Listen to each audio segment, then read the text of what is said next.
You now, our international affairs commentator Doug Herbert is joining me here on set. Doug, we're going to analyse it, aren't we, with three questions from three angles about three men. Got it right, haven't I? Good way of doing it. First one is Xi Jinping. What's his message? Yeah, his message is this. Xi Jinping is at the helm of this much more assertive, much more high-profile Shanghai Cooperation Summit than we've ever seen. It's been around 24 years. What he's basically saying is, I'm your guy right now. If you are looking for a more reliable, a more trustworthy counterweight to the Western-dominated global order, that hegemonic order that everyone's sort of taken for granted since World War II, I'm your guy.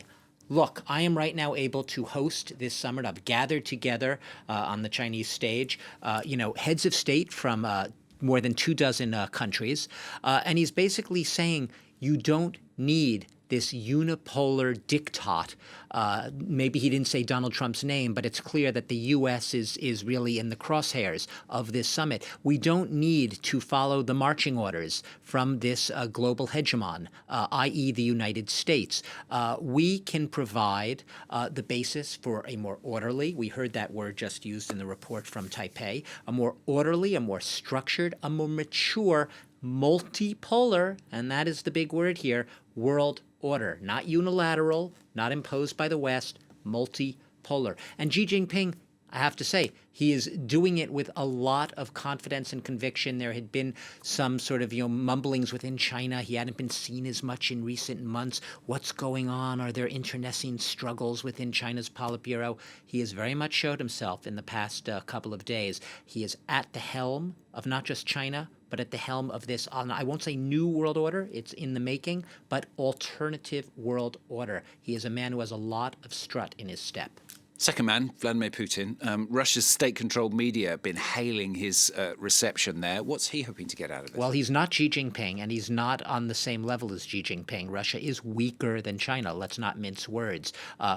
Putin more relies on Xi Jinping than the other way around. He just struck a big gas deal. Gazprom, the Russian giant, just struck a deal with China, showing its economic dependence. China has been throwing Vladimir Putin a lifeline that has helped fund the Ukraine war, even if China has really vehemently declared itself as being neutral.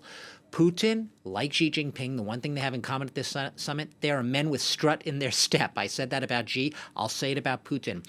He has doubled down, Putin, on his narrative that Ukraine and the West triggered the war in Ukraine. So he's digging in his heels on that. He is not a man who's showing any contrition, let alone any signs of heeding Donald Trump's call to end the Ukraine war.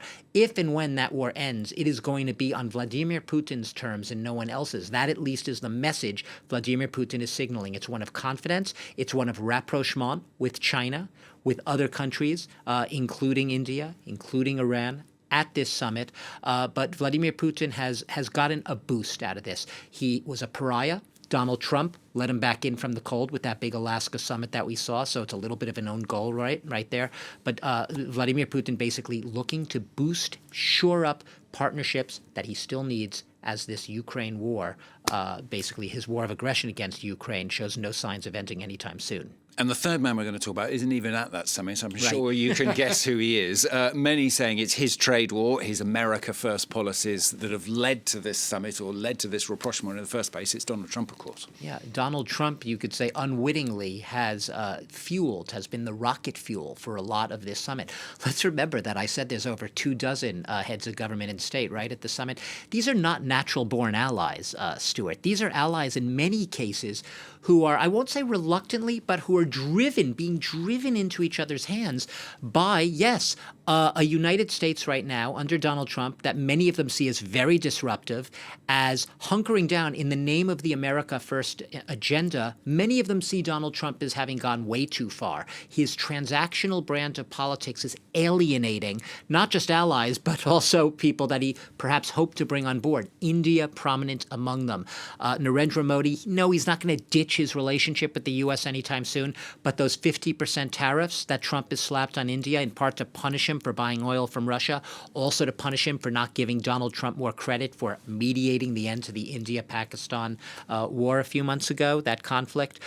All of that isn't helping. It's driving these not natural-born partners closer into each other's hands. Countries like Iran, India, Russia, China, which might not be running towards each other, are now cooperating more closely, and that is something that you can, yes, directly tie to the policies of the Trump administration.